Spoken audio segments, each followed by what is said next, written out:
తెలంగాణ అమరవీరుల కుటుంబాలకు ఉద్యోగాలు రానున్నాయి. తెలంగాణ ఆవిర్భావ దినోత్సవాన్ని పురస్కరించుకుని అసూలు బాసిన ఆయా కుటుంబాల అభ్యర్థులకు జాబ్ ఇవ్వడానికి సర్కార్ సన్నాహాలు మొదలుపెట్టింది. తెలంగాణ రాష్ట్ర ముఖ్యమంత్రి కేసీఆర్ ప్రకటించిన విధంగానే అమరవీరుల కుటుంబాల్లోని ఒకరికి ఉద్యోగం రానుంది.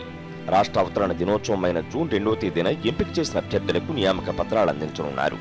నిజామాబాద్ జిల్లాలో ఇప్పటికే అమరవీరుల కుటుంబాల జాబితా రూపుదిద్దుకుంటోంది. జిల్లా వ్యాప్తంగా 48 మంది ప్రత్యేక రాష్ట్రం కోసం ప్రాణత్యాగాన్ని చేశారు.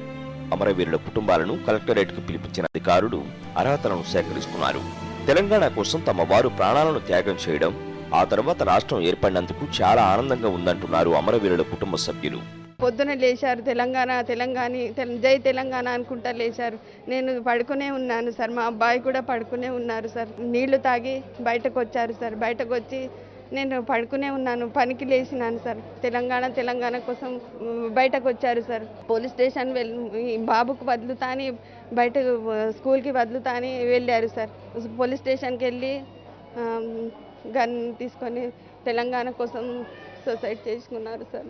4 కోట్ల తెలంగాణ ప్రజల కొరకు అతనికి ఇచ్చిన సర్వీస్ రివాల్వర్తోటి కాల్చుకొని చనిపోయాడు నా భర్త. అప్పటి నుంచి నాకు అండగా ప్రభుత్వంలో కేసీఆర్ సార్ గారు నిలబడి మా కుటుంబాలను ఎంతో ఆదుకున్నారు. తెలంగాణ ప్రభుత్వం ప్రకటించినట్టు ఎక్స్రేషియా మరియు పిల్లల చదువులు కానీ ఇప్పుడు వారికి ఉద్యోగం గురించి పిలిపించినారు. అలాగే మా పిల్లల భవిష్యత్తు కూడా ఎన్నో విధాలుగా బాగుపడాలని కోరుకుంటున్నాము. తెలంగాణ రాష్ట్రం వాళ్ళు చూడలేకపోయినా వారి పిల్లలు బాగుపడి తెలంగాణ రాష్ట్రంలో ఒక భాగంగా వాళ్ళు కూడా సేవ చేయాలని కోరుకుంటున్నాము. మా బాబు డిగ్రీ చదువుతున్నాడు. అతనికి ఉద్యోగం కొరకు ఈరోజు కలెక్టరేట్లోకి మమ్మల్ని పిలిపించినారు. హైదరాబాద్తో పాటు జిల్లాల వారీగా రాష్ట్ర అవతరణ దినోత్సవంలో వీరికి నియామక పత్రాలు అందించనున్నారు. జిల్లాల్లో మంత్రులు ఈ కార్యక్రమాలకు బాధ్యులుగా వ్యవహరించనున్నారు. కుటుంబంలో ఎవరి పేరు చెబితే వారికి ఉద్యోగం ఇవ్వనున్నారు. ఒకవేళ అర్హత లేకున్నా వారికి 5 ఏళ్లు గడువు ఇవ్వనున్నారు.